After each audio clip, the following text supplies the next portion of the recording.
So it's 3:30. Welcome everyone to another Small Grains for Brewing and Distilling virtual happy hour. It's nice to see everyone on a really sunny and pleasant, maybe even early spring afternoon, Friday here. Thanks for being here and cheers. I actually have a pear cider today, so a bit unorthodox, but that's my style, I suppose. So my first question is just kind of a barometer reading on how maltsters are doing in the times of COVID. So individually, I've talked to some folks, and reports have been more optimistic than I would have imagined. So it's good to hear that a lot of folks are hanging in there. But Jeff, let's start with you. How is Great Lakes Malting doing in this refurbished and reformulated world we live in? Yeah, so just for those of you I don't know, my name's Jeff Malkowitz. I'm the founder of Great Lakes Malting Company up in Traverse City, Michigan. We've been producing malt for sale since late 2016. And 2020 was certainly the most challenging year that we faced. It was a year of reflection, looking at all aspects of your business model and looking for ways to survive really for a couple months there when so much was unknown. Fast forward to today, end of February, it certainly seems, although we're still kind of under some restrictions in terms of in-person attendance to tap rooms, things are starting to look up.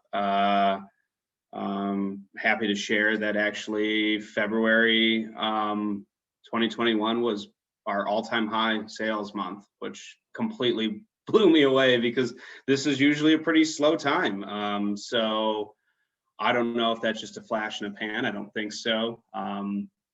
But there's certainly renewed, if not more, interest from a lot of brewers in their supply chains and how much of that is coming locally.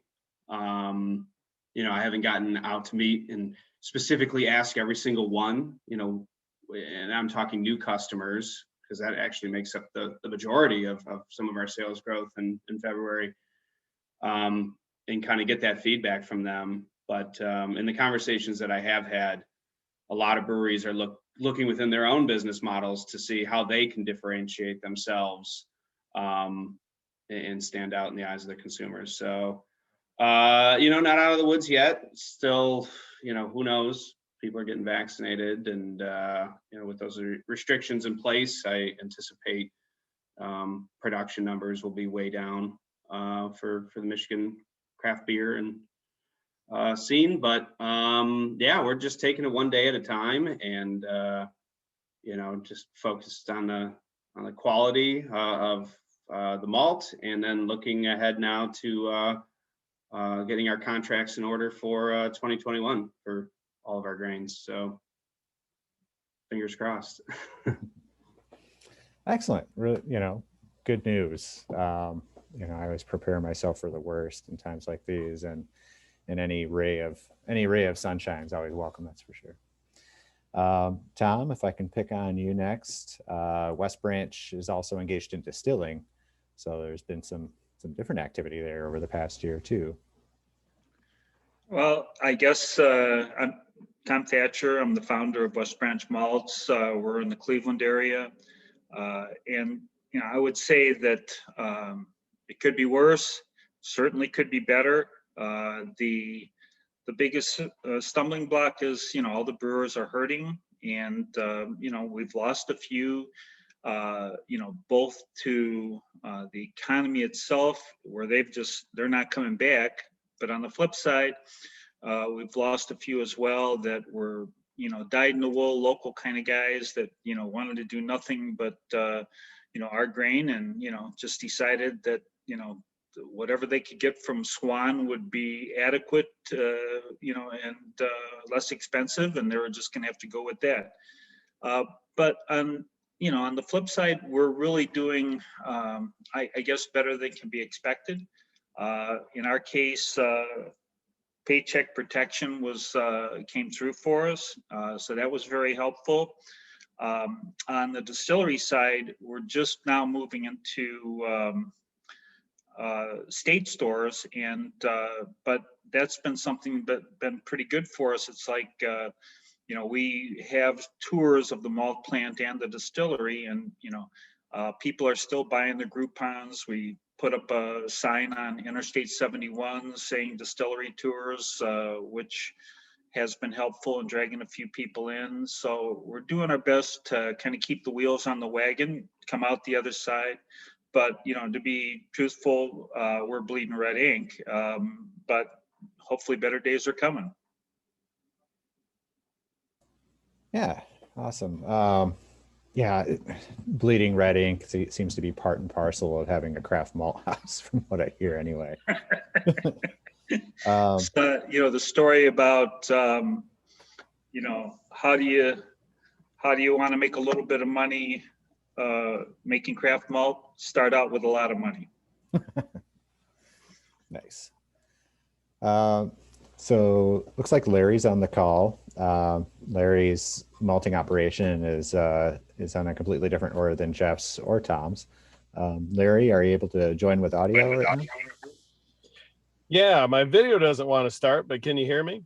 Loud and clear. Oh, good. Okay. Yeah, I'm sitting in a car up in the Thumb right now, so working my day job. So as a dairy cattle veterinarian, but yeah, so sales have picked up here since the first of the year. They were pretty much non-existent over the summer and fall, of course, but that's common theme. But yeah, it's gotten a little better. I'm doing a little contract malting right now, which is, well, I wouldn't call it lucrative, but since I'm a one-man show at this point, being tiny, it's kind of like having an auxiliary salesperson. So I guess that's the trade-off, even though it's not very lucrative. But of course, as Tom was saying, yeah, craft malt isn't very lucrative in general, especially when you're tiny like me. But so I'm applying for a state value-added grant again right now. I applied last year, didn't get it. So hopefully maybe this year, this will be my year. That would help fund expansion. My current landlord said he would be look at building a building to suit to me that I could rent for a few years and then hopefully buy. So I've kind of got that going for me. I got my family farm. The other thing I have going for me is I'm from a farm. They're still milking 440 dairy cows, but that's probably not for too much longer. But I did convince them to grow barley for me last year, and they will again this year, even though they don't really want to, because I'm a relative, so they don't have choice. So we'll probably put some Odyssey, 10 acres of Odyssey in the ground at the family farm this year. And then right now I'm malting the Odyssey, and I'm malting some purchased Violetta. Violetta seems a lot better than Calypso so far. As far as in the malt house, I don't know how it is to grow it, but in the malt house, it's a lot better than Calypso. So I think probably this year is going to be Odyssey in the spring and Calypso in the fall. Nice. I think, and Brooke could probably either corroborate or correct me on this, that Violetta has exhibited much less winter hardiness compared to Calypso, at least in our variety trials. But yeah, that dormancy piece is huge. Yeah, I don't know if we have enough evidence to completely say that yet, but I think trends look in that direction. And Violetta it's an interesting purple. It just looks kind of weak in the fall and early spring, but it kind of surprises. It surprised me multiple years. So. Yeah, it's interesting too, since Lima Grain announced publicly their partnership with Brewing that's been ongoing. Violetta comes from Brewing, so a separate breeding pipeline than a lot of the other Lima Grain varieties. So different genetics at play there. Just kind of a weird anecdote. But I've actually got a bit more about that partnership and maybe barley in the pipeline that could be of interest later on in my talking points. So one thing I've been talking about in the past couple of weeks with Janelle Jagman, the director of the Craft Beverage Council, is she's interested in what grains are being malted in Michigan right now, other than barley. Obviously, barley's the main gig for maltsters, but like what other grains are being malted in what proportions. When I was in the malt house, wheat was a seasonal thing, usually for summertime wheat beers and everything. But since then, there's been a growth and interest in malted oats for hazy beers, for instance, malted corn to drive like enhanced flavor in distillates and like cream ales and other things. I used to think malted corn was a ridiculous notion, but based on sensory attributes, apparently it's preferred. So I'm curious to know, and I guess we can go in the same order, Jeff, Tom, and Larry, like what a rough estimate of the proportions would be. Is it like 90% barley, 5% wheat, and then 5% other, as I predict based on my experience a long time ago? Or are things shaking out differently now with brewers and distillers exploring more different options? Yeah, so I don't off the top of my head, I'll just guess. But barley obviously still predominantly the largest quantity of grain that we purchase, malt, and sell, followed by wheat. We have found in some instances where, customers are a little more price conscious. They may just select us for all of their wheat, and they just source all of their wheat through us. Others, it's a combination. So we sell quite a bit of wheat as well. Rye, specifically for the distillers, that goes out a pallet at a time for those distillers. So that's a pretty large proportion, but heavily concentrated in distillation.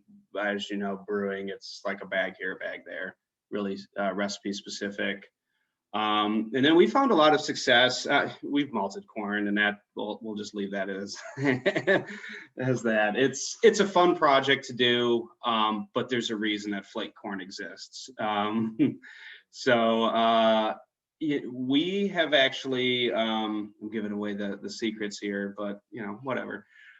We've had a lot of success with spelt. That is a grain that, to my surprise, actually is grown quite a bit in Michigan, and organically too, which is pretty incredible. And it has a really, really nice flavor, both rye and malted.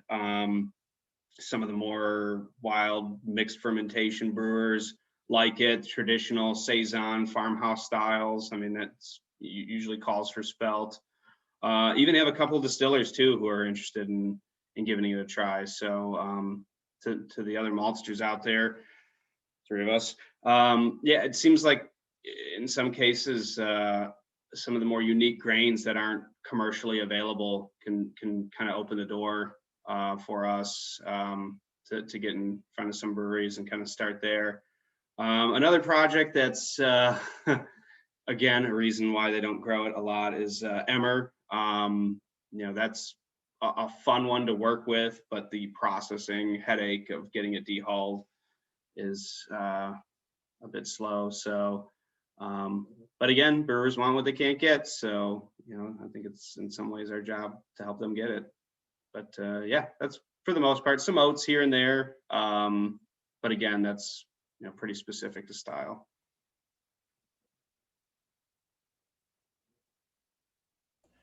Awesome. Thank you, Jeff. I'm actually dropping an article in the chat that is specifically about malting ancient wheat cousins, aunts and uncles, einkorn, emmer, and spelt, which should look very familiar to Paul, who turned me onto the article in the first place.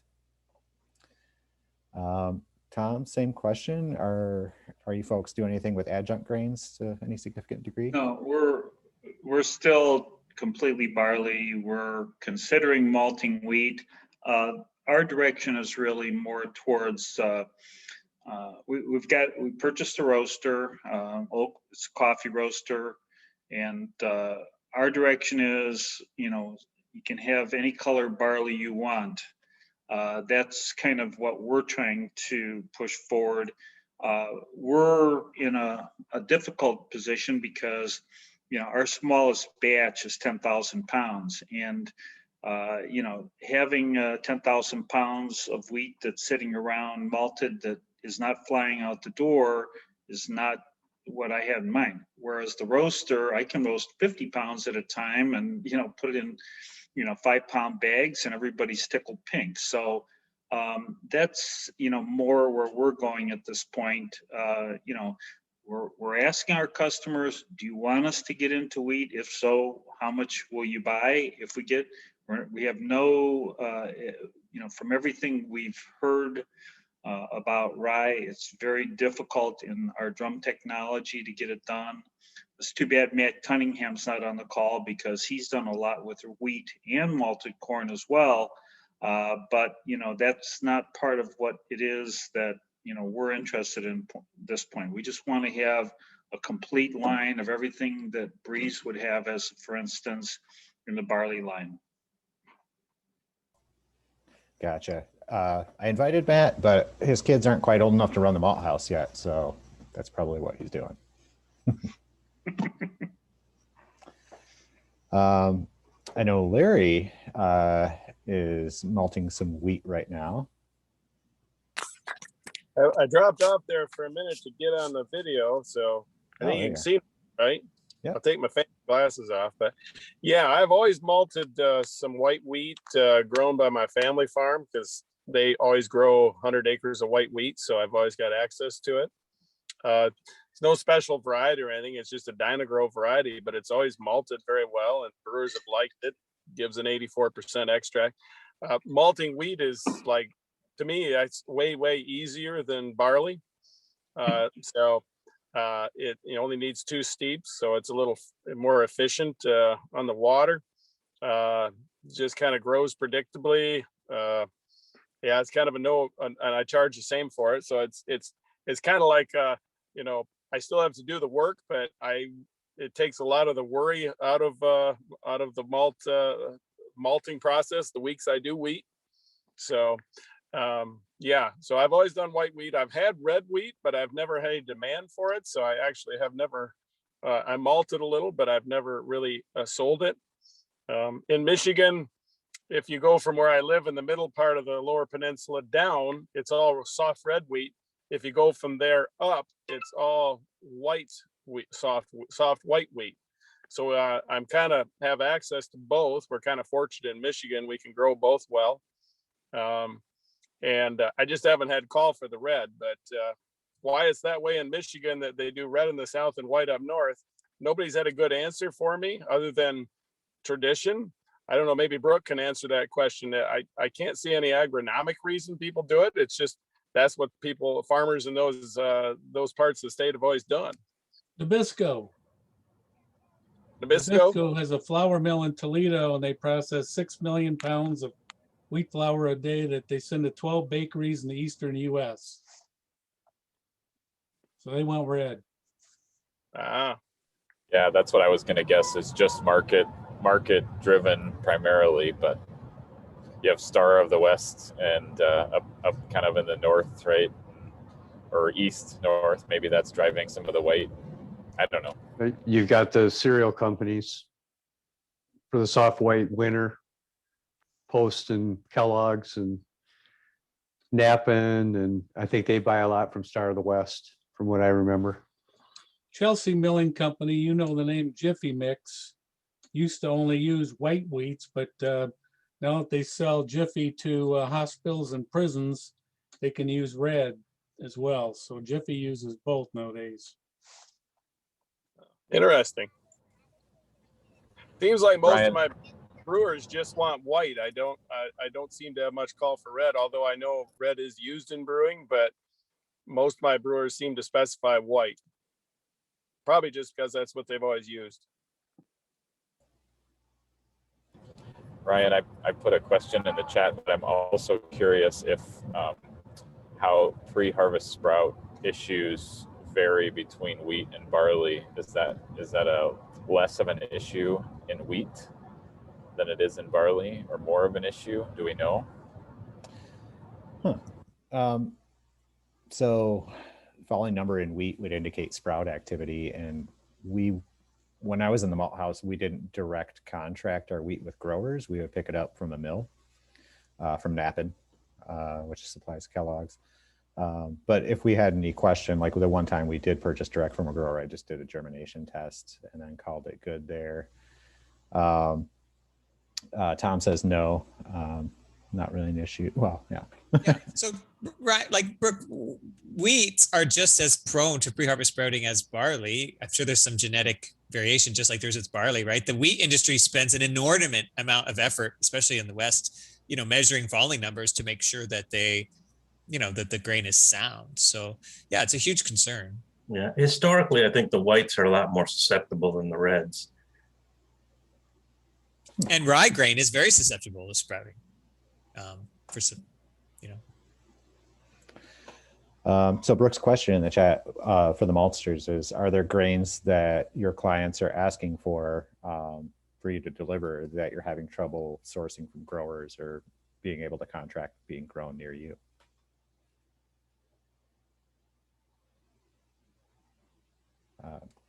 Jeff, Tom, or Larry?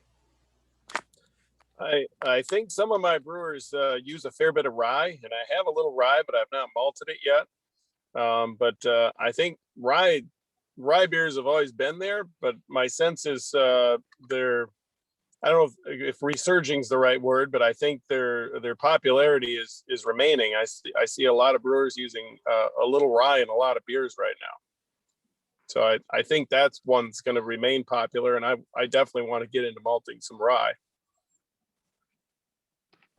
Do you think that they're looking for flavor from the rye or extract from the rye? I think flavor mostly.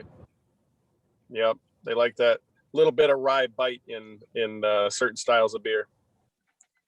There's a real limit to how much rye you can put in your brewing process, right? I mean, adding any rye, malted or unmalted, will only make brewing more difficult as terms of mash viscosity, right? Ask for, Paul, he's got all the experience testing this stuff, and there's no almost any, I think, varieties, right, Paul, that are any better than any other variety. So there's sort of a limit to how much they can really use in these beers, isn't there? Yeah. At one of your farmer brewer meetings, I think the one where we did rye, I think it was Wormtown, brewed a rye wine that they said took like 24 hours to lauter. There is some variety difference in genotype difference in viscosity on the ryes, but I mean there's no rye that has a low viscosity, if that makes sense. There are things in lautering that you can do to try and coax it to cooperate with you, like lower pH, I believe, higher temperature runoff, although you're kind of skirting the line with extracting astringency from the barley husks at that point. But I think it was at that same farmer brewer weekend where Chris Anderson was talking about where he did some replicated brews with different rye varieties, and he found that the ones like Danko that had higher phenolic content, so higher ferulic acid and 4-VG in the finished product, so i.e. the most flavor, were the hardest to work with and tended to gel more highly. Yeah, he brewed with Danko and with Hazlitt, if I remember right. Yeah, so it kind of goes along with the correlation between, or at least kind of mirrors the correlations between yield, protein level, flavor compounds, all that stuff, like in the rye variety trial report. So in a kind of an abstract way, it seems like we have to pay the piper if we want to extract the maximum rye flavor out of things. There's no easy path through there. But that's kind of interesting because the hybrid high yielding varieties of rye had the lowest flavor contributions, or so we think, but are performing the best agronomically and may perform better in the brew house, although not good by barley standards. Yeah.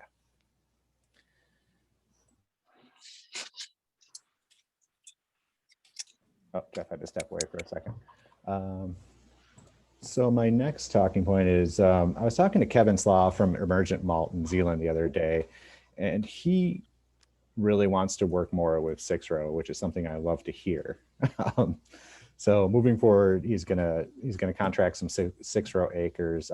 Is anybody seeing any break in the clouds from their perspective on brewers being more favorable towards 6-row than they have been? Well, I know this is your Michigan discussion, but I'll tell you in New York, 6-row is making a real big name for itself. It's really being championed by Dennis Nessel at Hudson Valley Malt. He's growing Quest, which is a Minnesota 6-row. Their secret is low nitrogen. The environment here and under the really, low nitrogen fertilization regime they're bringing the Quest in about 10 to 11% protein. So at that protein level, you don't have a loss in extract that we normally associate with the Western 6-row, the 13%, 6-row that you might have had traditionally out of North Dakota. This is doing this in New Jersey and Connecticut.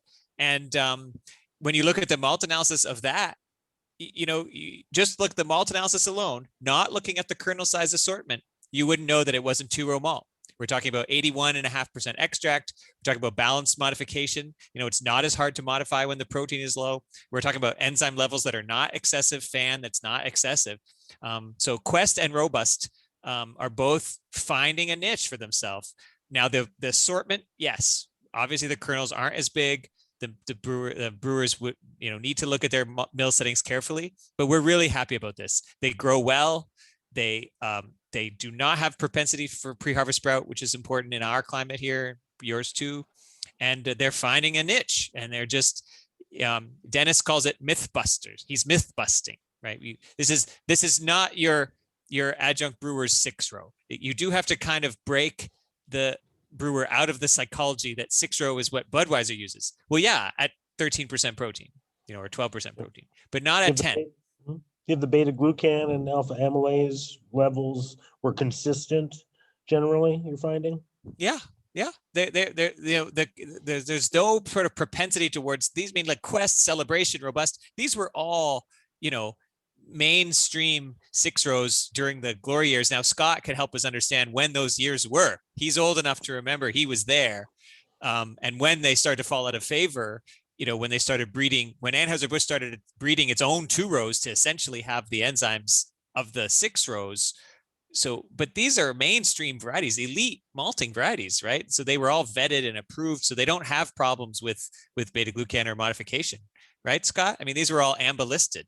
Absolutely. And, as Paul's written articles on before, the 6-rows are much more like 2-rows over time. The 2-rows got the 2-rows got a higher enzymes, and the 6-rows got a lot plumper. So all the differences that there used to be were kind of much narrower than they are now. You always get the slight uniformity of plumpness is always an advantage for 2-row, because you have those lateral and central kernels that are a little bit different in size, but they're not all that different. And as you said, if you get a lower protein 6-row, you get a very similar quality profile. And maybe because the larger adjunct brewers have, moved away from them, that makes it more attractive for the small brewers. Anything they're not Something doing, different. then we want to do. That's a great line. I like that they're not even doing it anymore. I think it's still very much associated in the brewers' minds that that's what it's for. That, no, that's the 6-row. So that's a bit of a education. The marketing and branding goes right along with it. But we're really excited about now the trouble is seed, right? Because there's so little acres across the country in Quest, it's very difficult to find the seed. Yeah, that definitely is in line with what I was seeing in Lacey here in Michigan back in the days when we were trying to work with Conlin and Pinnacle. Lacey easily contended with those two 2-row varieties. Raw grain quality was on par with 2-rows. The malt quality that we saw wasn't necessarily where it should have been, but that was user error and not the fault of the grain. So, in my experience. Part of my background is one of the guys who saved Riverbend from extinction. My son-in-law still runs Riverbend, Brent Manning. And obviously they've revolved around thoroughbred for forever. I really don't know anything about thoroughbred. Because as far as I was concerned, I looked at the research from Ohio State, Penn State, and Cornell, and they said Scala was the best choice for Ohio, and that's what we've been on from the start. But how does thoroughbred stack up? Because there's a fair amount of thoroughbred grown in Ohio still that we don't avail ourselves of. I'll take this one if you want. So I think we have to make a bit of a distinction here. All 6 rows are not created equal. I think the conversation we were just having was really about the North American spring 6 row, that kind of family of varieties, Robust, Lacey, Legacy, Excel, Celebration, that came out of, the primary barley growing areas, right, Scott, in the sort of North Dakota and up Manitoba. So that being said, we were talking about that. Thoroughbred is a winter 6 row, bred in North Carolina with, I think, 1 malting parent and a feed parent. This is essentially a variety on its way to becoming a malting variety. But if you just evaluate it on its malt quality merits, right beside, this is essentially a feed type variety, very agronomically well adapted to that growing area of Virginia and North Carolina. And this was really was a great stopgap. They had nothing. They had no winter varieties available for planting winter malting barley. And this was a release from that program that gave them something. This variety does not have high extract, is not easy to modify, and it does not have high enzymes. It is very well adapted agronomically. Now, Riverbend actually started with this variety, malt this variety. Of course, this is not a 7-day malting variety.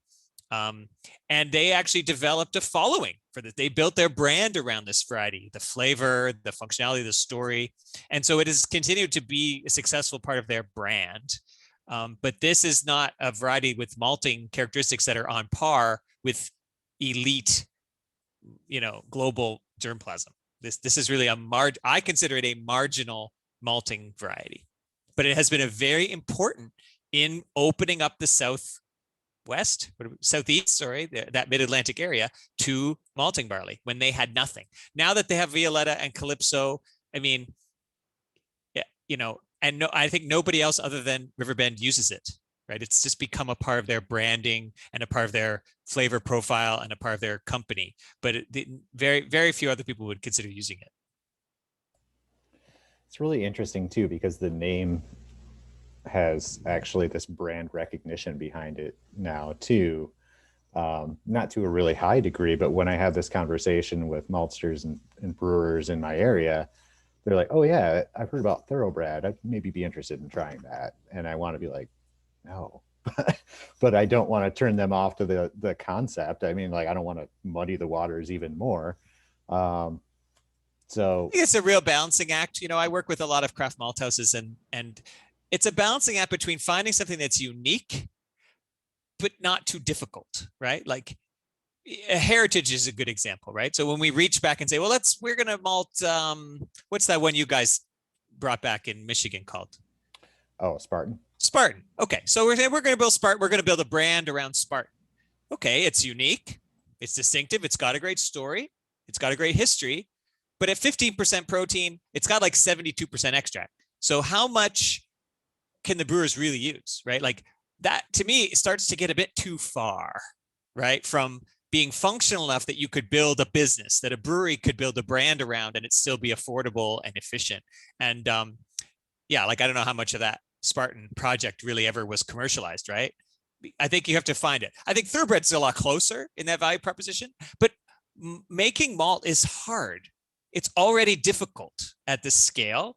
And so I think it's just challenging. I try to help craft malters not make it any harder than it has to be, right? So unless they have a good, strong rationale, and there can be one for, going to a variety that has, that's more difficult, more challenging to make a good malt, or to make a malt that meets brewers' expectations, I don't think there's a good reason to do it. You have to have a good reason. Brooke pointed out in the chat that in 2019 variety trials up here, Thoroughbred had the highest beta glucan, which is saying something. Low S over T, low fan. So, which is interesting, low fan in a feed line, because you would think there should be ample fan with high protein, but not always the case. It's not a high protein, actually. It's No? not typically the highest protein. It just has very low extract potential. And there is ample fan, you guys, ample fan. If you're making craft beer, you've got twice as much fan as you actually need. So the only thing you're getting with all this ample fan is a bunch of fan left over in your finished beer that makes your beer not age very well. And if that's what you're looking for to be special, fine. But I'm telling you what, guys, brewers know, that low fan is not necessarily a bad thing. If you're making an adjunct beer where 50% of your beer is made with rice or corn or something without any FAN, you're fine. But if you're not, you've got way too much fan. So why are you so worried about fan? So is that a vote in Is anybody favor of telling you Thoroughbred? they're having fan problems when they're making an all malt beer? Has anybody ever said they got fan problems? Yes, they have. They have too much fan, and that kills their foam and does other nasty things to their beer quality. Yeah, I remember from school that, excess fan is great if you're a yeast farmer. Ross and Yola seems more promising as 6 row winner. It's my problem here is that I've been making malt for the domestic brewers who need, and they don't even need it anymore, who used to need way more enzyme than you need to make beer, and they needed way more fan than you ever needed to make beer because they were using all this adjunct. Craft brewers are not really using adjunct. In my opinion, the craft brewing malt supply is crappy for them, but they're learning how to use it. They're using super high mashing temperatures because they got way too much enzymes to deal with. So they really have no control of their fermentability. I mean, because their diastatic power is too high. So their fermentability control is horrible. And their fans are too high. There's just too much leftover artifacts after the fermentation's over in craft beer. And most of it has no function except to make the beer less stable. There's a lot of literature out there right now. Dr. Sheng Yin from RAR is actually pushing the too high a fan thing right now. That's one of his things on flavor control and malt, is to keep the fan down. When I'm looking for varieties that are unique, I am looking for craft varieties. I am looking for varieties that produce low fan, low enzymes, so that we can get back to the old days when brewers actually had control of their fermentability. I don't believe that they really have control of it today. I think they throw stuff together and they get the fermentability that they get. But they are used to it, Vince. I think I agree with you 100%. But when in a big brewery, you control fermentability. In a big brewery, when you're making beer, you control fermentability. You look at it every day and you're constantly adjusting your mash temperatures to keep your attenuation limit exactly where it's supposed to be. You're even making adjustments ahead of time, looking at your diastatic power that your maltsters are supplying to you in anticipation of changes, so that you're making changes before you even see the results, because you know what the analysis of the malt is telling you. And oftentimes you're wrong in those changes, but that's what brewers are looking at to control their fermentability. They're looking at attenuation on every single brew and making adjustments in their mash temperatures to get to that. I don't really know what the really small guys are doing, but that's what the big brewers are doing. That's how they're controlling their quality beer after beer, year after year. It's all very scientific and very measured and and very controlled. I don't know how else to say it. Diastatic power into a big brewer has to just be constant. It really doesn't matter what the level is, as long as it's the same every single time. If it's not the same every single time, then they don't really know how to. They have a hard time adjusting for their attenuation limit when the diastatic power is changing on them.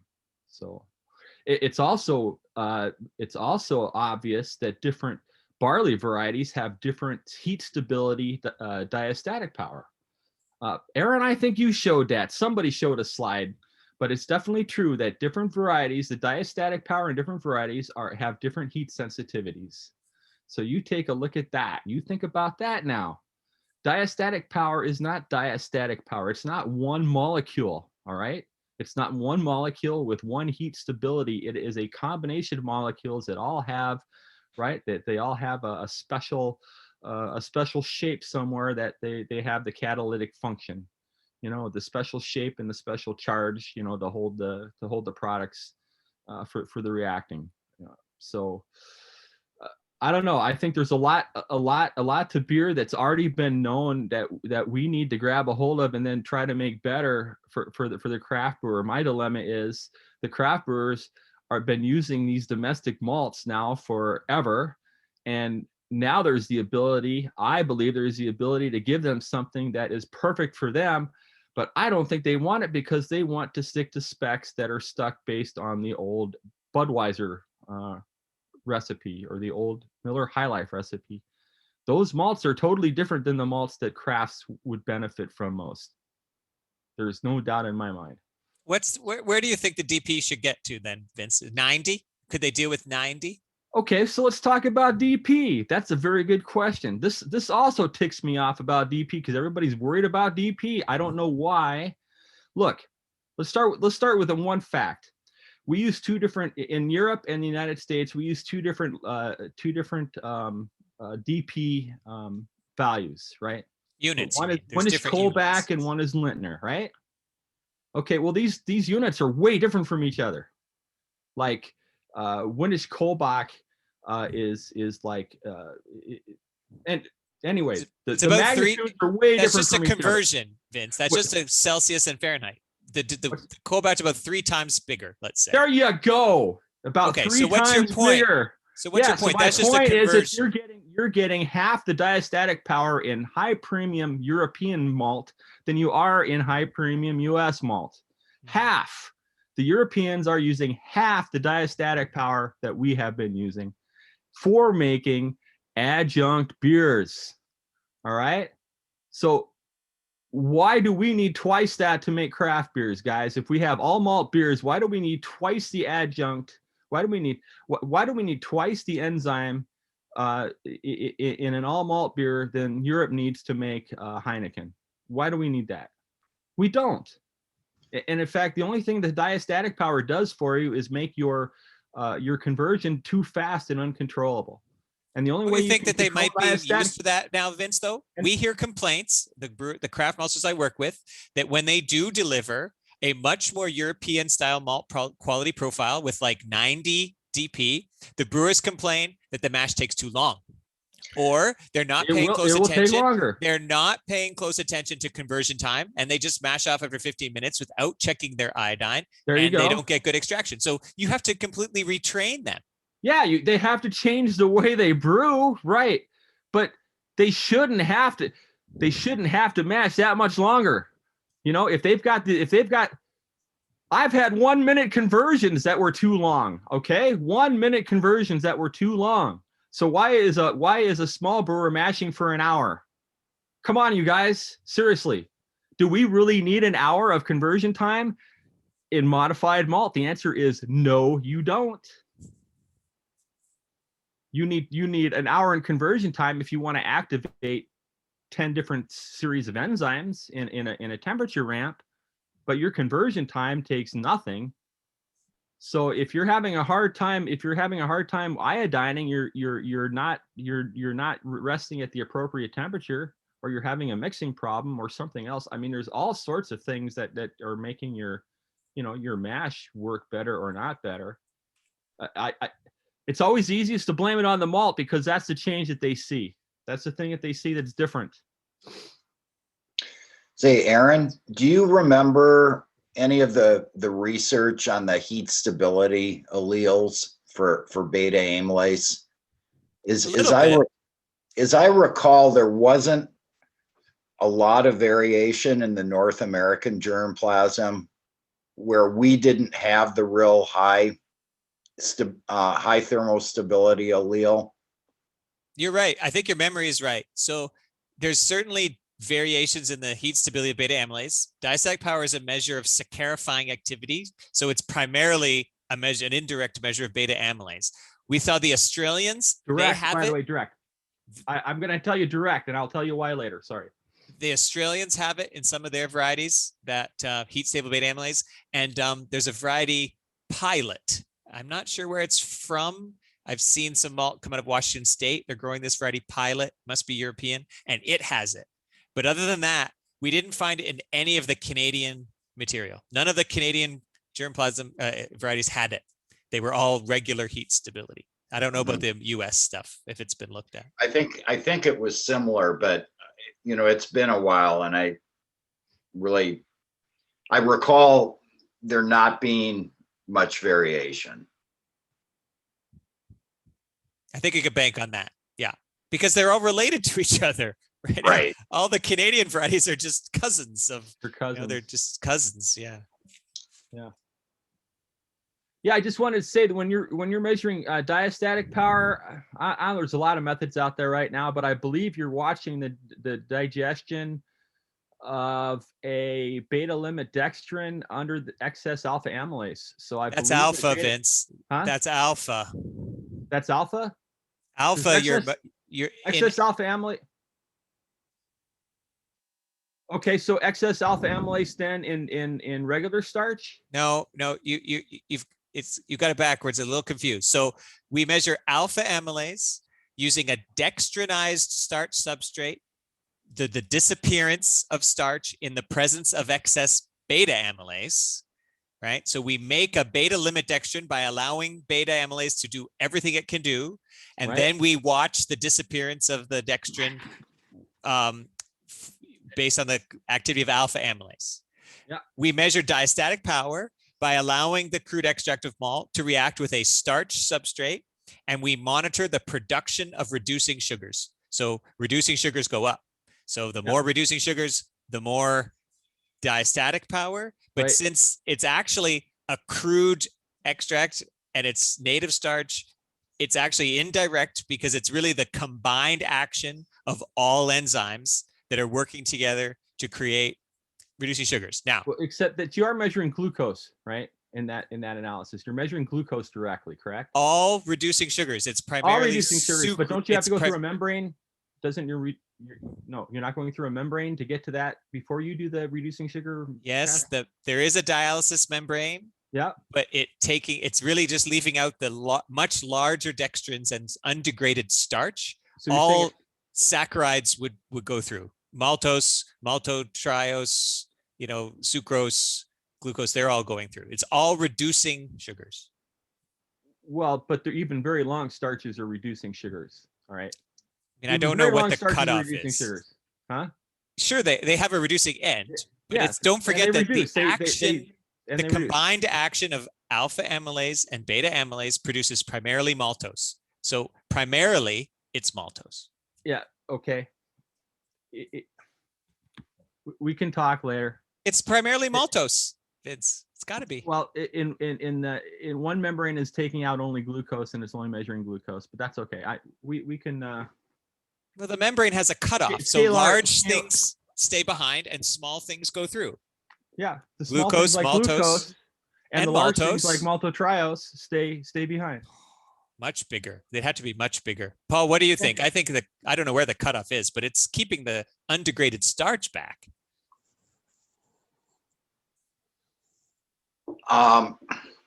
With membranes, you're probably, I don't know specifically. They aren't that specific that you can,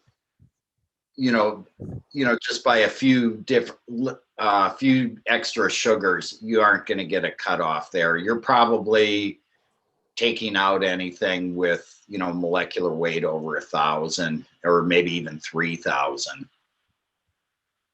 So you all your saccharides would be going through maltotriose, tetrose, hexose, and you'd be excluding the dextrins.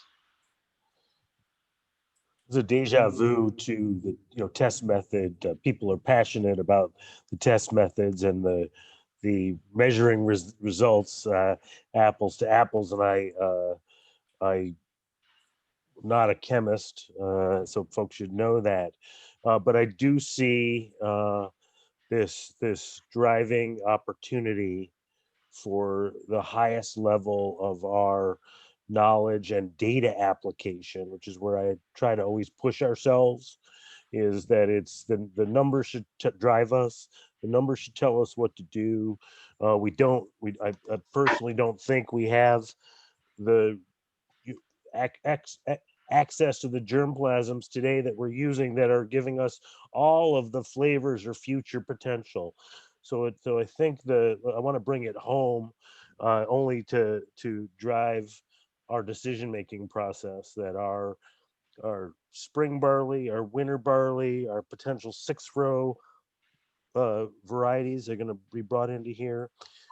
And then that future of the technical ability of our future customers and the sensory perception by those future customers, until we're able to take the data, apply it to getting it in the ground, getting it out of the ground, getting it through the malt house, getting it through the brew house, and getting it into our taste buds. We're not doing ourselves any favors here. So I think we really want to focus on uniting our efforts, our data collection through sensory. And I think wheat was probably one of the better examples, because we probably have less to work with today to start out with, at least. I mean, there's not less samples, but we have less, people have less emotion about certain varieties of wheat than they would about barley. So it's going to be easier to get through and introduce something, but we're going to do it I propose to do it in a data driven, blind, sensory manner, and do it in a holistic way, so that we can get as many proper samples out there. So I just was hoping that Ryan might take the conversation to a place where maltsters find unity in what data we're going to trust, what the driving decision-making process will be, agronomic number one, all the way through the malt house, and then how we're going to commercialize these varieties if necessary, and when. Well, agronomics aren't the last word in a grain you want to have destined for malting. Obviously, malting quality and ease of processing in the malt house is at least 50% of that value proposal, which is a good segue. Yeah, okay. At least 70. Trumps. Yeah, because we have to deliver, maltsters have to deliver a product that is desirable to not only the brewer, but also on downline end user drinkers, all that stuff. So it's at least a two-legged stool in that aspect. But that's a great segue into one of my questions that I have prepared. So gut check on varieties. Agronomically, I like Calypso because I hate pre-harvest sprout, but in the malt house, that presents a problem because dormancy is expensive. So I wanted to check in with the maltsters on the call to see how the varieties that you're currently working with are doing. Like do they do well agronomically, but not in the malt house, vice versa? Is it perfectly suited to your operation? I'd like to hear about that too. So let's start off with Jeff again. Yeah, I'm back. I'll share my thoughts, and I gotta hop off here. But yeah, Calypso, I guess if we sat on it for 5 years and then came back to it, maybe it'd be ready for for malting. I mean, I think it's an example that the dial is way too far to dormancy. But we've only done a couple of batches with it so far, so more to learn. Violetta, I think Larry may have mentioned that. I have worked with that in the past as far as winter barleys, and that one has been very favorable in terms of malting. Obviously for spring 2-row varieties, Odyssey still remains, the clear winner here in Michigan, although we are exploring a couple of other varieties this year and see how those perform. Yeah. Having said that, it's a constant. There, a lot of you, Barley is your in your careers here and developing new varieties. We've come a long way from where we started with Conlin and Pinnacle. So while, yeah, maybe Calypso is a bit, more stubborn and needs a little more love and air rest and whatnot, it's a hell of a lot better than Conlin in Pinnacle. And I mean, Scala, we never really, it was okay. Didn't love it, didn't really hate it, but I think these types of discussions are great, and the work that MSU is doing for continuing to introduce new varieties and trials in Michigan will help us find the next Odyssey or the next Maris Otter. So awesome. It was great to finally join one of these. Sorry, I was tied up. You're never too far away from the phone malt house, even when you're not at the malt house. But I hope you all have a great weekend. Thanks for coordinating, Team MSU, and we'll talk soon enough. Yeah, thanks a lot for being here, Jeff. Take care. Cheers, man. All right, so Tom, you're working with Scala, right? Yeah, we only grow Scala pretty much throughout the state. It's either Scala or Violetta, but the dormancy with Violetta is just overwhelming, and we actually had to kind of let go of a truckload. So our singular maltster who grows Violetta had something to malt come malt time. I pretty much check every year. I used to check Ohio State, but Dr. Stockinger is pretty much tied to Puffin any days these days, and so it doesn't do much good to check in there. But Cornell and Penn State still do a terrific job with their field trials, and I've started checking in with the field trials in Virginia Tech, see what they're doing. And every year I look at it and I say, I lucked out. I made the right choice. Scala is it. And at least for Ohio, I know that I talked to a lot of guys or several guys in New York State. They're also very happy with it. I mean, we've seen yields in excess of 100 bushels per acre. It's got an extremely large kernel. The yield is terrific, and the extract is terrific. And I, at this point in time, even though I look every year to see, try to prove to myself why I should change to something else, I've not come up with it at this point. It's good to hear. Pretty much the same way we feel about Odyssey up here thus far. But Larry, yep, there's Larry. So I know Larry's worked with Scala growing in Michigan too, and maybe a bit more of a promiscuous maltster in terms of varieties than we've heard from. Yeah, I tried Scala 2 years, and both years were kind of disasters. Not very winter hardy. Winter killed pretty bad. Very prone to fusarium and ergot too. So after 2 years, I gave up on Scala, went to Calypso. I grew some, not my family, but my other grower that's been growing for me, grew some beautiful Calypso last year. But thunderstorm came right before harvest and knocked all the primary heads down. And so all we harvested was the secondaries, and it was 14% protein. So, but agronomically, the Calypso performed very well. And I have malted some Calypso that was grown by the Verizons, and it was good. I mean, it did fine. It was a little bit hard to break down the beta, but the Violetta I'm doing right now, grown by T3 Farms, Bill Turby, it's way superior to the Calypso for sure.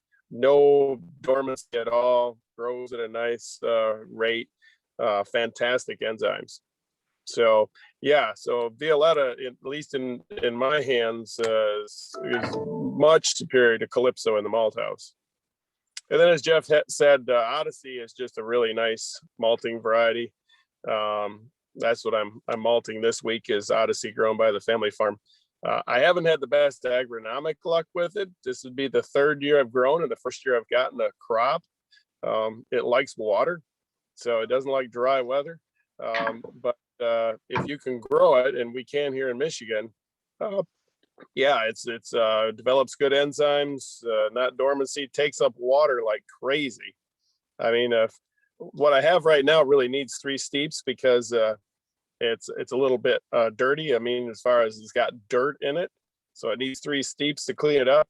But it's after my second steep is 40% moisture or 46% moisture. I could probably get by with 2 steeps if it was cleaner. It takes up water that well. So yeah, I think Odysseys are spring variety for sure. Winter variety, yeah, I'm gonna probably try some Violetta this year, and at my family farm, most likely. But yeah, it's that balance between agronomics and malt house, and Odyssey seems to be it for us for spring, and out east Scala is it, but yeah, Scala has not worked well in Michigan. I think it doesn't like our humidity and warm nights. Yeah, from what I'd heard, I know a grower who switched from wint malt. This was years ago. Switched from wint malt to Scala, and he liked Scala better because it was a bit earlier maturing. But then he's moved away from Scala since. But that was over in the thumb. Speaking of wint malt, John Endersley, which is Fedora, not up and running yet, but he's getting there. He's grown wint malt, as you know, very successfully in mid Michigan before. Just beautiful stuff. So I think that's another variety, winter variety we could potentially do here. Yeah, seed sources for that tend to be a little shaky, at least recently, in recent years anyway. But so I'm glad you talked about water uptake and steeping, because that's a perfect segue into one of my points here. So Lima Grain and their partnership with Brewing, they've got a new variety in the pipeline called BC Leandra. And they're kind of billing it as this like copyrighted term, flexi malt, which is a new term to me, but the way it was described to me by Zach Gaines from Lima Grain is that it requires a lower degree of steeping. That is like, I know they're not synonymous, so Aaron's probably going to correct me on this, but you don't need to steep it to as high percent moisture as many other barley varieties. So maybe lower than 45% moisture, which is kind of the middle of the standard there, in order for modification to progress and occur through germination, which consequently means less energy usage and kilning and drying that back down and removing that moisture out. So it's being marketed on that sustainability piece of lower water usage and lower energy cost in drying. And I'm, for one, really curious about the biological mechanism that makes that possible. And two, for the Maltsters, and I think that first question is a perfect place to ask it, because I'm hoping Scott, Paul, and Vince have some insight on that. But the second piece of that question is, how attractive is that as far as a sustainability strategy and a cost saving strategy in the malt house? I'll chime in. Okay. Don't worry about it. That to me, that the amount of moisture that you go to kiln at is something that you are doing for the quality of the malt, period. So it's something that you have to live with. There's no reason to go to kiln at 45% moisture unless you're making something really crazy. So there's a lot of ways to reduce your moisture content going to kiln besides finding a different barley variety. So I think there'd be, you can definitely cut 5% off of your 2 kiln moisture content without really causing any quality issues. And in fact, you're probably going to have better control of your color. Now, if you're trying to get higher color, then going to kiln at 45% moisture might be your best strategy, depending on the malt variety you've got. But that's what I'm trying to say. It's depending on what barley you've got and what malt you're trying to make. That's what decides the moisture going to your kiln. I wouldn't be too worried about trying to get something in that requires less moisture. I actually quite don't believe it. I still think that, I never go to kiln at 45%. And I'm quite often going to kiln under 38%. So, what did I just save 8% moisture? I don't know. I have that ability. The Maltster has that ability. Do you think reducing the water footprint across malting and transferring that reduction into water footprint and resource usage per pint of beer, do you think that's worthwhile? Heck yeah. Mhm. But I think that it's already being done. It's already being, I mean, every job I ever worked, we were concerned with our water consumption. Even a brewer is using 4 barrels. So a good brewer is still using 4 barrels of water per barrel of beer. All right. And that's a brewer that doesn't have to steep any barley, you know? So the real way to save water in malting really is in steep reduction. So there are ways to do that. I know that spray steeping works because I've used it, but it's not true. It was not true straight spray steeping because I still had the ability to fill the tank with water once and put it underwater once. But spray steeping works. And you can definitely reduce the number of immersions. But like we already heard one nice gentleman say here this afternoon, that sometimes you got to put the barley underwater more than 2 times or 3 times to clean it up, you know? And that's the issue. If we could get clean barley didn't fall over in the field and we had to pick it up out of the dirt, we wouldn't have to put it underwater 3 times to clean it up, you know? So quite frankly, the amount of water that you use in malting is completely and totally dependent on the type of barley you've got and the type of malt you're trying to make. There, that's my opinion. Okay. I mean, Lima Grain and Brian are really going after the reduction in steeping water required, like the reduction in percentage of moisture uptake by the barley kernels themselves during steeping. So they're really going after that angle, which I think is very interesting. But does anybody know the biological mechanism behind that?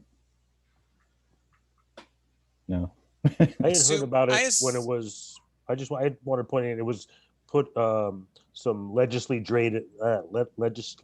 driven European policy that drove some of this to create a demand for lower water use during the malting process in certain European or in Europe, and that was driving this. And that I think we learned this probably as much as 40 years ago, that there was this variety that would use, I think it was 10% less water, that was coming down the way. But once again, it's the total water usage and has to be done in a balance. So small companies don't have the ability to balance their discharge or treat properly in order to reuse. So I think these become issues of scale. And so we learned last week from Steve Bertman that really it's there are many issues that we should be attacking, and malt is a water. We need a lot of water to produce malt, and whether we're going to reduce 10% or what have you, Vince, I'm not too sure if it's going to be in the barley variety or if it's going to be in technology driven, or maybe even some modular equipment that we can get out there in the future. You told me once about the French malt plant that has to wash its barley with a helical screw. Yeah. So again, the washing screw. That's right, the washing screw. So you wash your barley before you put it in the steep tank. Yep. Right, in terms of breeding, I think. Sorry, Scott. I think if there's something going on, I'm not sure that it's that different than what all plant breeders are doing, right? Like, I think you could have marketed Synergy as a water-saving barley, right? It just modifies so easily, doubt. and it's so short, and so so much vigor. I don't think there's anything magical about what they're doing. These are just vigorous, low beta glucan, high modifications. They probably don't have the dormancy, that a lot of the other European stuff has, and they're just bringing this genetics into the picture and calling it. This is a marketing thing, right? Synergy itself is low water compared to Conlon.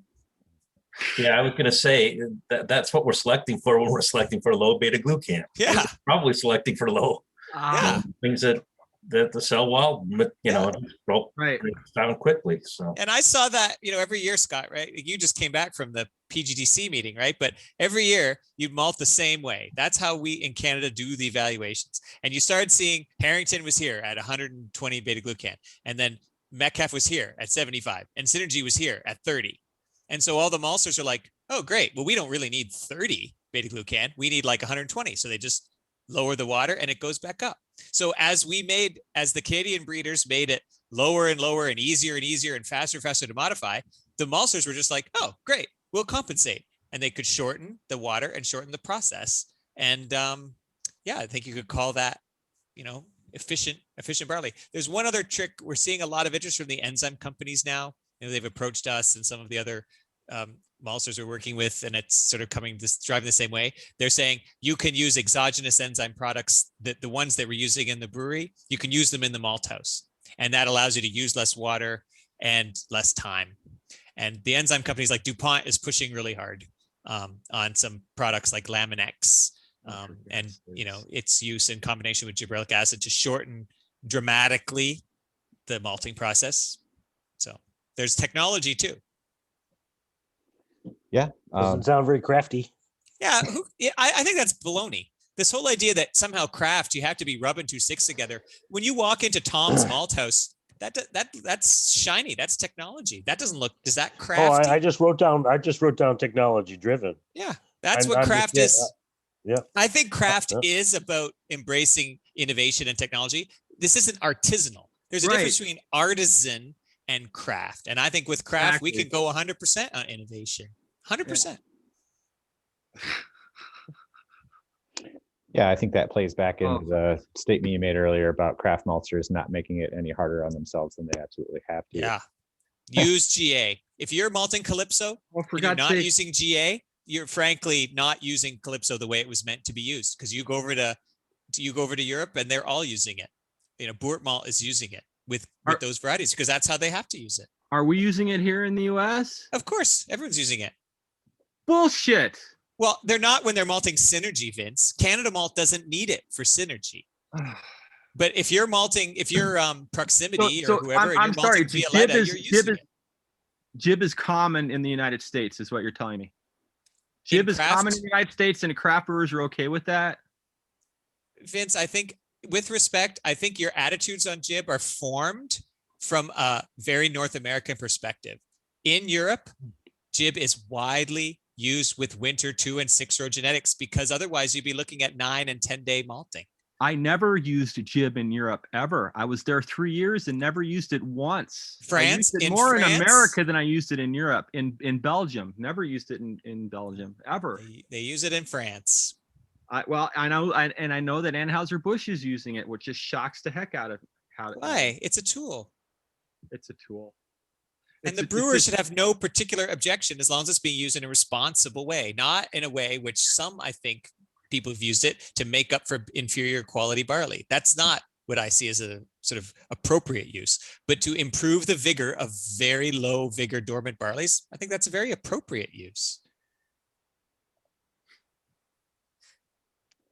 Well, I'm going to switch gears totally on you, but because there's one point that I think is important that I wanted to cover and we haven't gotten to yet. So Dwarf Bunt is a disease of small grains that we saw last year in wheat crops in Michigan. Like several loads were rejected from the thumb region. So it's also called stinking smut, common bunt, dwarf bunt, that sort of thing. I'm going to drop a link into the chat from an article from our beloved MSU about it. And I was contacted last week by a distiller who had a question that he noticed some really dark coloration in his matches and was really concerned that it was ergot. Very scared that it was ergot. 99% likely not ergot at all, but was probably bunt. He sent me some pictures of the grain that he was working with and where it was found. So I'm going to share my screen now. Hopefully. Okay, can everyone see the image of gnarly dark little kernels? Yes. Cool. Oh, So that's soft red wheat, winter wheat grown in East Jordan, Michigan. So near the Pinky, right up near where Jeff's located at Great Lakes Malting. So there's probably more than a couple different things going on with this grain. But you can see that like breaking up the small particles there. Those are fungal spores. Okay, I'm just going to go with that one image. But I dropped a link to the article in the chat and just wanted to make everyone, especially in Michigan, aware that it's seems to be an emerging problem. And it's not pathogenic, so it's not really anything to worry about as far as toxicity goes, but it's a potential quality concern in maybe not spirits, because he said he didn't detect any odors in the mash or the distillate or anything like that. But it's easily identifiable by a really strong fishy odor, which is not something you want your beer or spirits to smell like. Maybe not even seafood. But it's something that's was unknown to me before last week, and he was describing it to me, and I was like, well, it doesn't really sound like ergot. And I described what ergot sclerotia are characteristic of, like white center, they're big, dark colored. But what he described to me sounded like loose smut, but also how would loose smut get into his distiller's mash?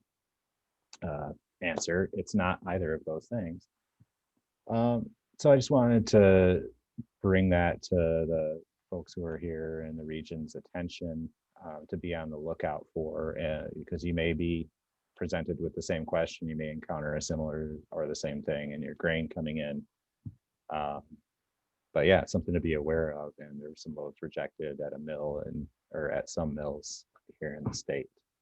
Yeah, that's kind of scary. Yeah. Dwarf Bunt, I have to, every time I ship barley to Canada, I have to get it tested for Dwarf Bunt. It's very expensive.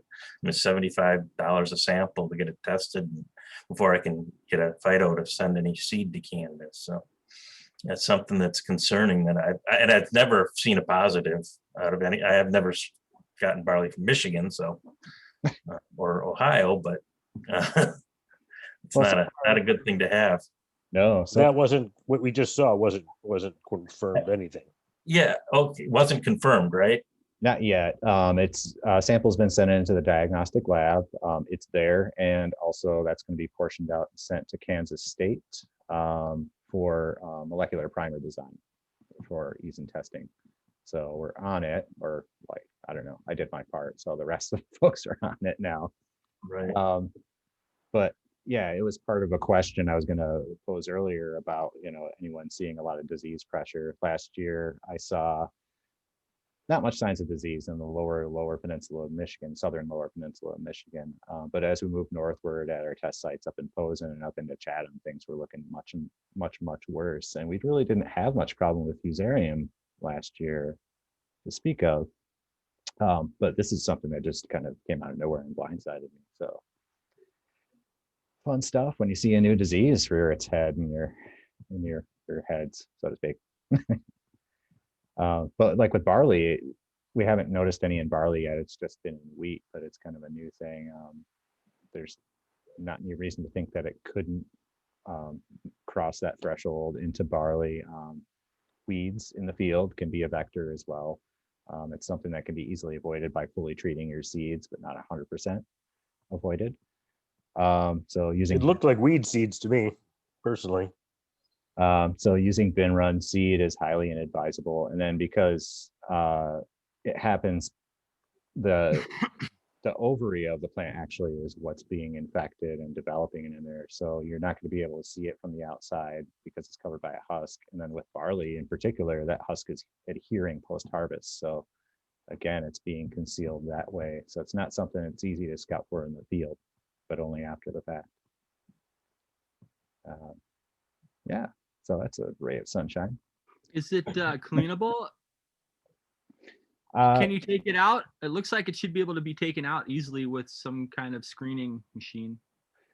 From what I hear, it's pretty difficult to clean out.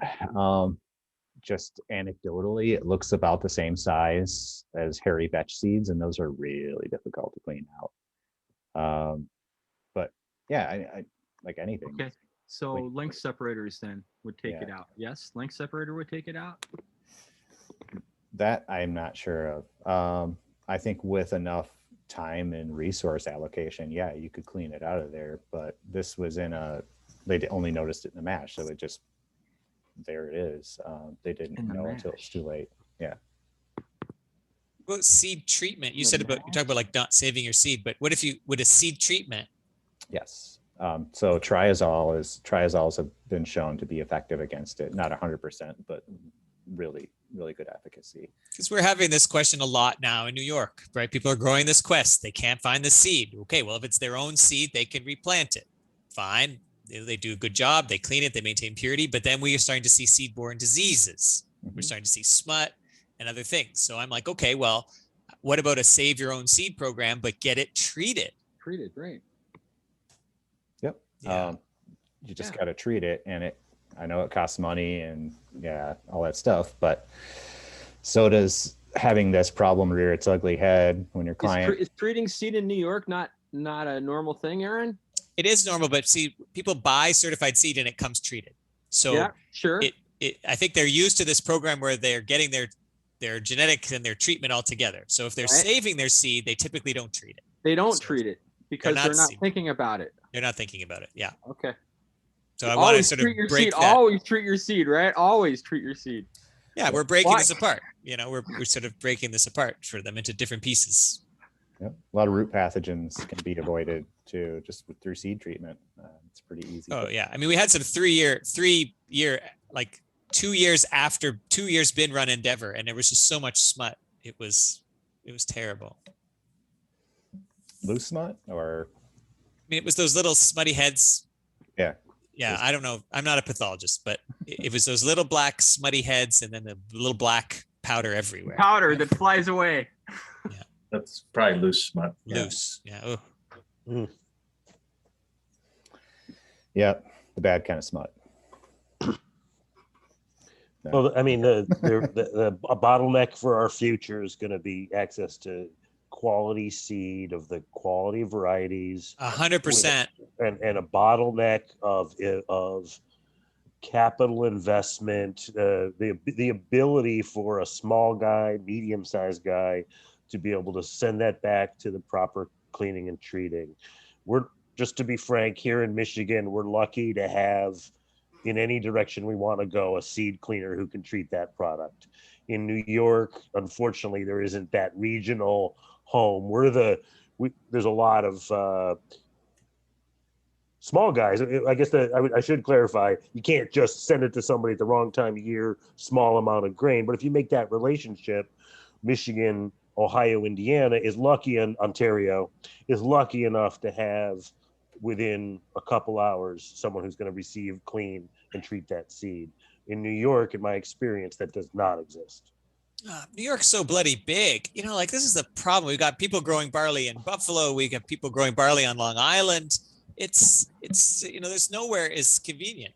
It's not the Corn Belt. We have the Corn Belt. We are on the far side of the Corn Belt. Admittedly, Ned would think that too, I think. But we still have silos that are out there. We have farmers that have surplus space, and there is a premium to seed. And if barley is high germinative barley is seed, and we need that high germinative barley for our malting, we really have to create that, prevent that bottleneck, build up around it. Janelle Jegman and the Michigan Craft Beverage Council is, I think, working towards a few of those bottleneck issues. It's going to be just an expensive part of the nascent market, but everybody should recommend never planting untreated seed, I think, is what we should say. Should find some way to do that. Yep. And the genetics companies, we're lucky with Lima Grain. We're frankly lucky that Lima Grain wants to support this small markets, right? They see maybe growth potential or whatever, but like Syngenta is not interested, right? Syngenta basically said, TP, what? For how much acres? Forget it, right? And that was very unfortunate. We just do not have the support of these genetics companies. Except we're very lucky with Lima Grain. Yep. And now Brewing, evidently, too. So through Lima Grain. Through Lima Grain, yeah. Yes. But I mean, TP, could really, I mean, I think everyone would prefer it over Scala in New York, but the seed is not TP is available. great. It's a beautiful barley variety and it grows in Michigan really well. I Yeah. tell you that. But I can't recommend it to anyone because they can't get the seed. I mean, you guys have all the seed, I guess. We found seed that barely friggin' sprouted, guys, but we did it. As long as you You got guys the know the germ story? I'm sorry. We found some seed and it was like 60% germination and planted it knowing that germination rate. We still got 90 bushel an acre out of it in 3 different plantings. And they all buy it hit from a guy in a parking lot. perfect protein levels. What's that, Michael? Yeah. I said we had to buy it from a guy in a parking lot. Right. On the Well, side this of is- the road. Right. A little shady too, right? It was. Because we don't even have documentation that proves that it's TP. Yeah, we're gonna have to go back to the birth certificates someday for that to figure that one out. Certificate. Yeah, I'm afraid so. But man, it did put out some nice barley. I'm only happy because I've been growing different winter barleys in Wisconsin for 3 years, and I never had one barley come up in Wisconsin like that TP came up in Michigan. Never had success at that level.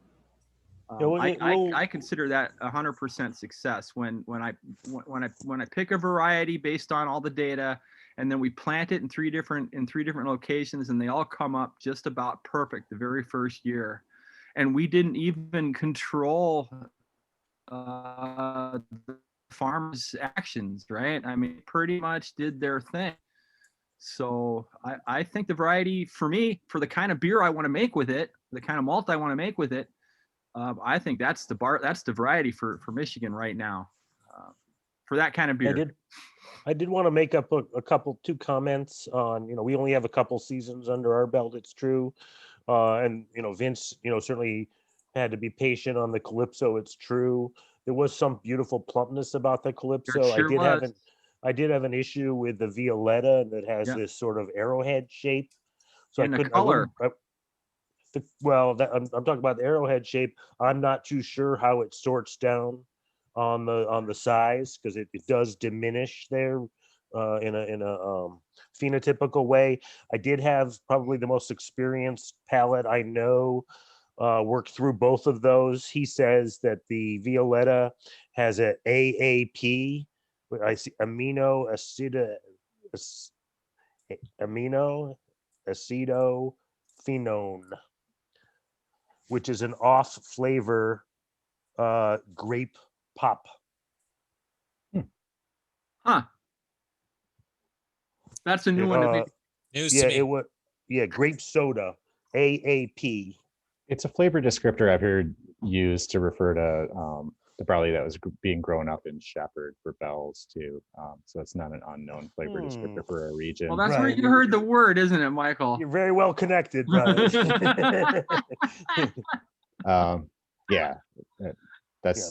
It's not unknown completely, like a great character. Right. So I wanted to point that out, and it certainly came out in the side-by-side maltings for that raisin note came up in the different, just a quick flash of the lid off sensory. You could definitely get raisin off the Violettas. Malted. Yeah. This is subjective, though. Yeah, taste is it is subjective.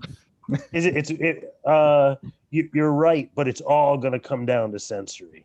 We stopped breeding for flavor. We all know that. We're breeding for economics and agronomics, and we left flavor off the table. The barley's the tomato today, man. But do you have consent? I guess what I meant by subjective was not that the subjectivity is not valuable. I'm sorry. I meant that are you sure you're going to get a consensus around your customers? The result? Yes. Like, what if the other guy down the road in the brewery loves Violetta? I wasn't negating out Violetta from a sensory perspective. In fact, I would say I have the least experienced palate. So when I can smell raisin and the rest of the samples don't, and then independently the guy says AAP grape soda, I go like, yeah, I hey, I just got it. Like what you're tasting, hey, I got that too. So then I got some experience. So like, oh, what am I tasting? So I'm not going to tell you that's going to be a bad malt. I enjoyed growing Violetta, and even with the deer preferred the Violetta, I'll tell you that. But even with that, our yield on Violetta was per pounds per acre was higher than the Calypso. And so it's purely observation, but I also think that when I'm just going to say it straight up, if you had side by side those two malted in 6 different malts, that everyone went away from the Violetta in that moment because of that. Like, oh well, this is special. This I could use every day for the other one I could use every day for this, but this I have to think about, create a recipe around it, and there's a story around it. Yeah. Is it really purple? It doesn't really seem to come out the purple, but I don't think that's our job to deliver colored grains to the marketplace Well, if you today. want purple barley, they want it. Violetta's not the one to do. Okay, right. Thanks for understanding. So again, I'm all I want is we took the data, 6 years of data through the Pink Panther profile that Vince put together, the fingerprint. We wanted that high extract, high friability, low protein, Low fan. thanks. And then that's what the numbers said to do. We chose that. Then we had to make that transaction in the parking lot, praying that the germplasm was the germplasm that MSU and Cornell had, as the guy, with his open coat says, yeah, this is the same germplasm. As Vince says, it's not a piece of paper that says it. There's not even a receipt, sadly, for the transaction. We piled it on a truck, drove it home, and it's growing well. What's the Knock on wood. future then for this, Mike? Like, honestly, then what? So you have this seed, you call it what you want. You have to now maintain this purity. That's on you. It's up to it's up to the lawyers, I guess. No, forget that, right? If you could just I- like, now what? This is the problem, is now you're at a now what moment for this industry. No, I'm not. We're not really. It's actually not that. It's not that challenging. As I said, relationships and resources. Oh yeah, we all wish we had more resources, but we've got friends. Everybody's got friends. So the 3 things we're going to be doing with this product, we have quite a few. The most acres of any planting that I've ever known in Michigan is planted today. So very large acreage. We're gonna rogue the heck out of that. We're gonna own it. We're gonna plant it ourselves, and we're gonna regenerate this product until the data shows us we need to replace it and get rid of it. I'm ready for the next one, guys. So you've vertically integrated and are your own seed supplier. By accident, yes. Michael, just say you haven't thought it out that far yet, okay? It's okay. Just say that, it's okay. It's okay. But so what does that mean for everyone else? So you have something essentially then that's proprietary. Again, I think we're getting into a weird place, because the farmer can own and replant this product. We're the farmer. We can own and replant this product. Does that mean if I plant it on someone else's property and have a sort of a share crop agreement, and then they're the farmer, then they can replant it? No, I'm not accusing. I'm trying to understand, like, what, like, is there a model in this that you says, well, look, we don't need the external companies. We're going to integrate vertically. I like the model. I'm sort of interested in exploring the model. Well, we can do it because our scale is going to be, then that moderate space where we're gonna rely on that there's a quality issue where we're gonna have to grow as much of this as we can and be able to have enough seed for the following seasons. The spring barleys that we're not investing in but that are available today, those are going to be much more viable at that, north of that line. So those we're hoping those are going to be there while we're working on our winter 2-row lager malt. That's what we're doing. So we're going to have a Michigan 2-row lager, and I was hoping on the that eventually Michigan craft maltsters are going to have to come together to choose varieties that are absolutely intended for the brewers or the users, shall we say. And we're only there in this nascent marketplace where we have this ability to make a choice, and our choices are so limited. And my answer is, if there's enough of Michigan lager 2-row winter and other malt companies want to grow this, I don't think it becomes a proprietary today, because as I said before, I want to replace it with the next better one. And I don't want to, we don't want to get, we often joke about the naming paradigms of malts. Once you get to Excelsior and Gold, the only thing I have left is, the solar system and platinum. Trust me, Ryan said it best earlier. The better the name of the barley variety, the worse it is quality. Oh, that's okay. been my experience, right? Okay, Thoroughbred. That's a great name. Think about it. Terrible, right? Excelsior But if Gold. you've ever seen horses eat barley, it doesn't look very good when they're chewing it. So if full pint, great name. Great name. Loser. Golden Promise. Yeah. Barley. It's all the same thing. The better the name, the worse the malt.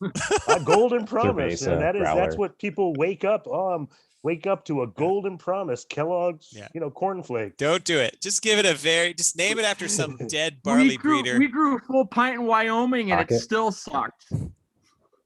All the Canadian ones are named after dead barley breeders. And there's Hockett too. Don't forget about that. Terrible. Well, that was because Tom Blake's he's idiot. He cursed it. Yeah. Let's Hockett is still out there, buddy. It is. Poop. It's poop. Hockett still being still. Yeah, okay, we're boring, Tom. Ryan, get us back on track because Tom looks bored. Okay. Closing statements for you, Aaron. Actually, I want to let you know that even though Dwarf Bunt isn't pathogenic or anything like that, you can still feed it for humans. You can still feed it as livestock feed. No worries there. Do not let anyone grow it as a cover crop, because then they're just inoculating their field. Propagating. Yeah. So, if they want to use it for cover crop seed, treat that as well. And then manage weeds carefully too, because they're also vectors for the disease. Thank you. I noticed the website. Thanks for the information. Yeah, you're welcome.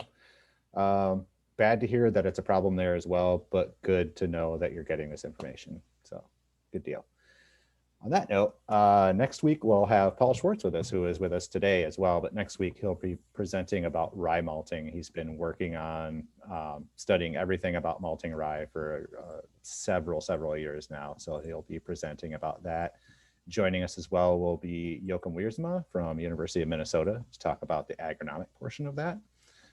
So pretty exciting stuff, not about barley.